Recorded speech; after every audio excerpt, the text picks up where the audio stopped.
Assalamualaikum warahmatullahi wabarakatuh dan salam sejahtera.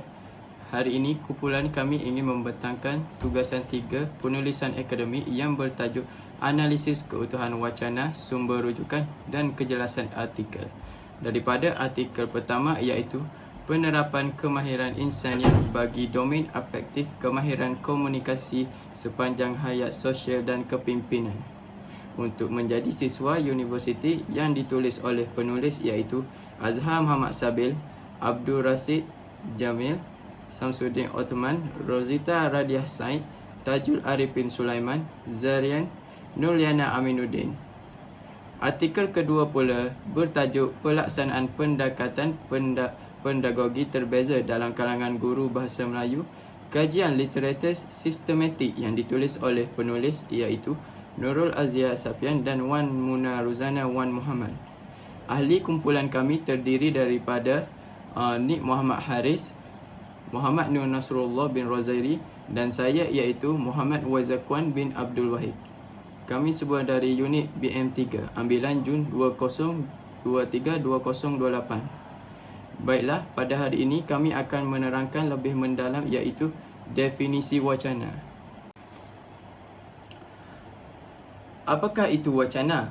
Menurut Asmah Haji Omar 1986, wacana bermaksud keseluruhan pelahiran bahasa oleh penutur atau penulis, iaitu sistem bahasa dan unsur-unsur luar daripada sistem bahasa yang menyumbang ke arah menjadikan pertuturan atau tulisan sebagai sesuatu yang bermakna dalam berkomunikasi.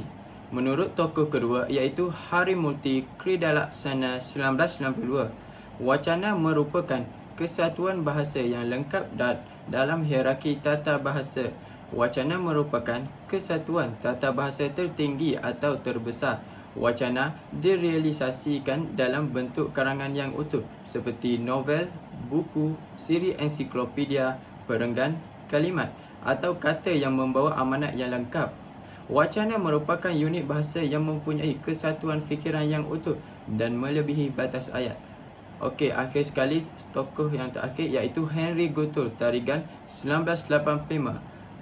Wacana bermaksud satuan bahasa yang terlengkap dan tertinggi atau terbesar atas kalimat atau klausa dengan koherensi atau kohesi tinggi yang berkesinambungan serta mempunyai awal dan akhir yang nyata disampaikan secara lisan atau tertulis.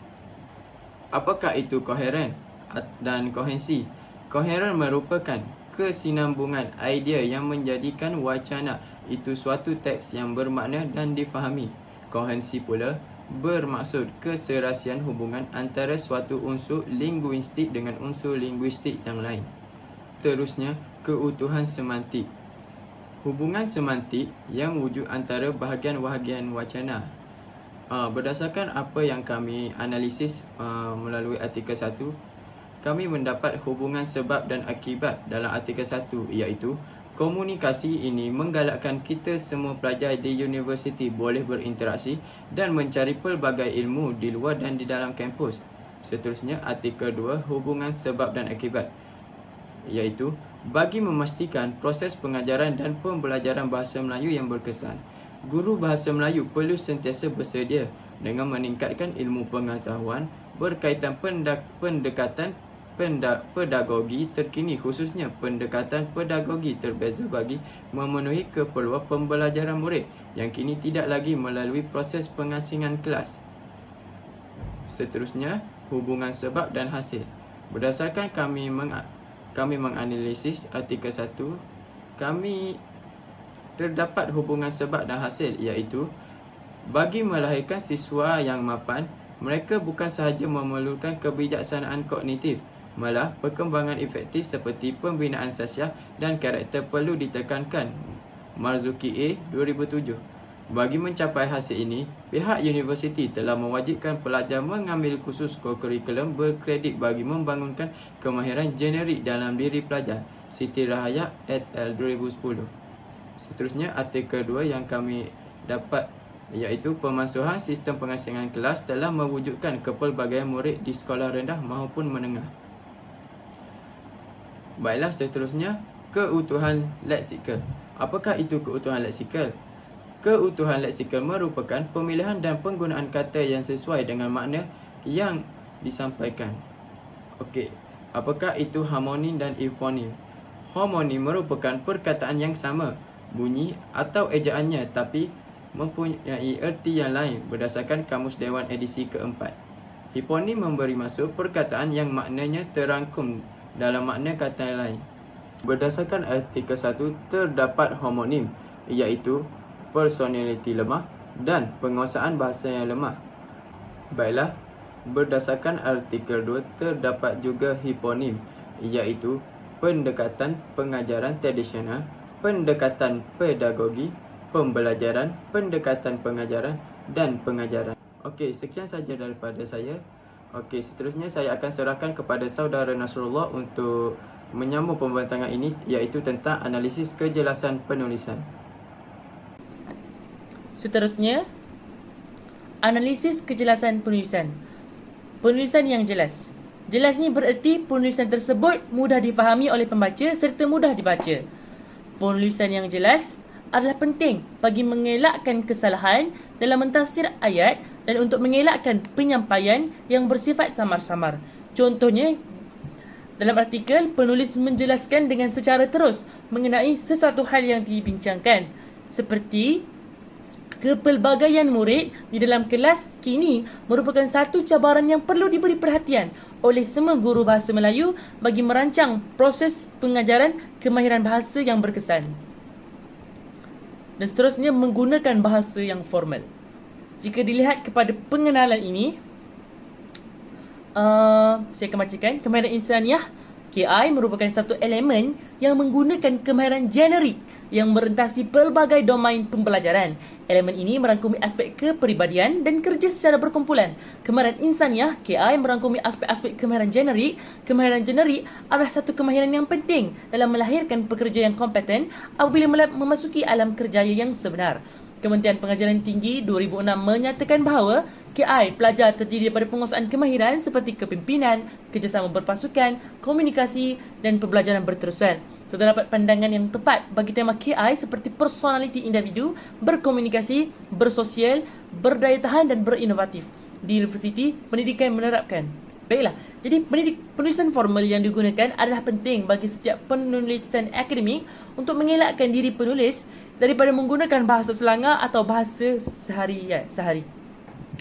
Bagi menggantikan perkataan umum, di sini penulis telah menggunakan perkataan generik. Contohnya dalam ayat, aspek kemahiran generik sebagai menggunakan bahasa formal yang lebih sebanding. Jadi penulis ini telah menggunakan perkataan generik sebagai ganti kepada perkataan umum sebagai menggunakan bahasa formal yang lebih sebanding dalam konteks penulisan akademik. Akhir sekali, penulisan yang jelas. Struktur yang jelas perlu untuk memudahkan para pembaca membezakan antara pengenalan,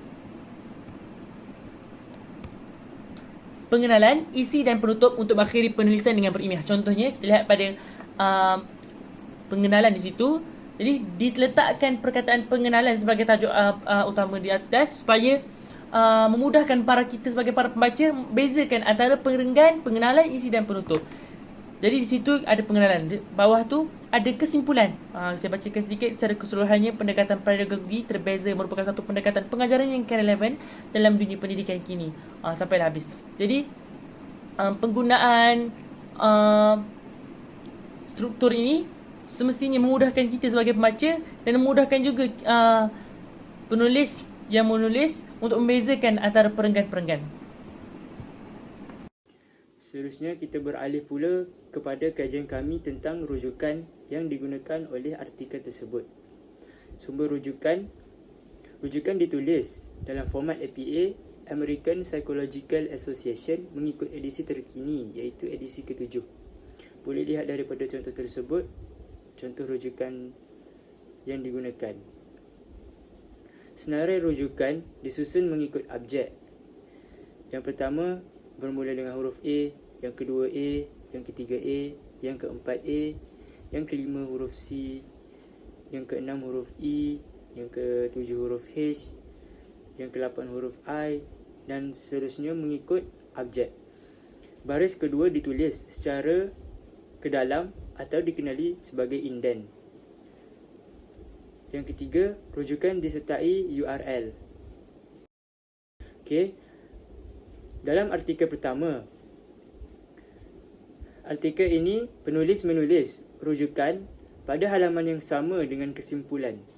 Sepatutnya, rujukan haruslah ditulis pada halaman yang baru.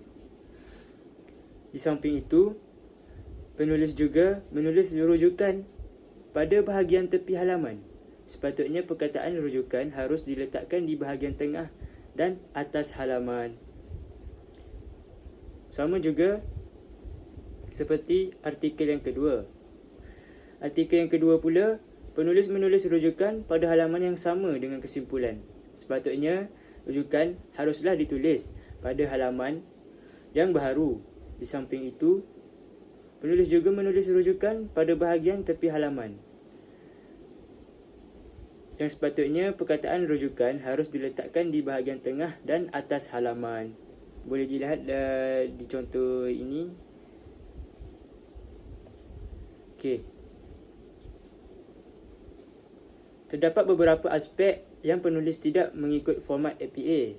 Misalnya, dalam artikel yang pertama ini, penulis tidak membuat double spacing antara senarai rujukan dalam penulisannya. Contoh boleh dilihat dalam contoh dalam gambar di belakang saya ni.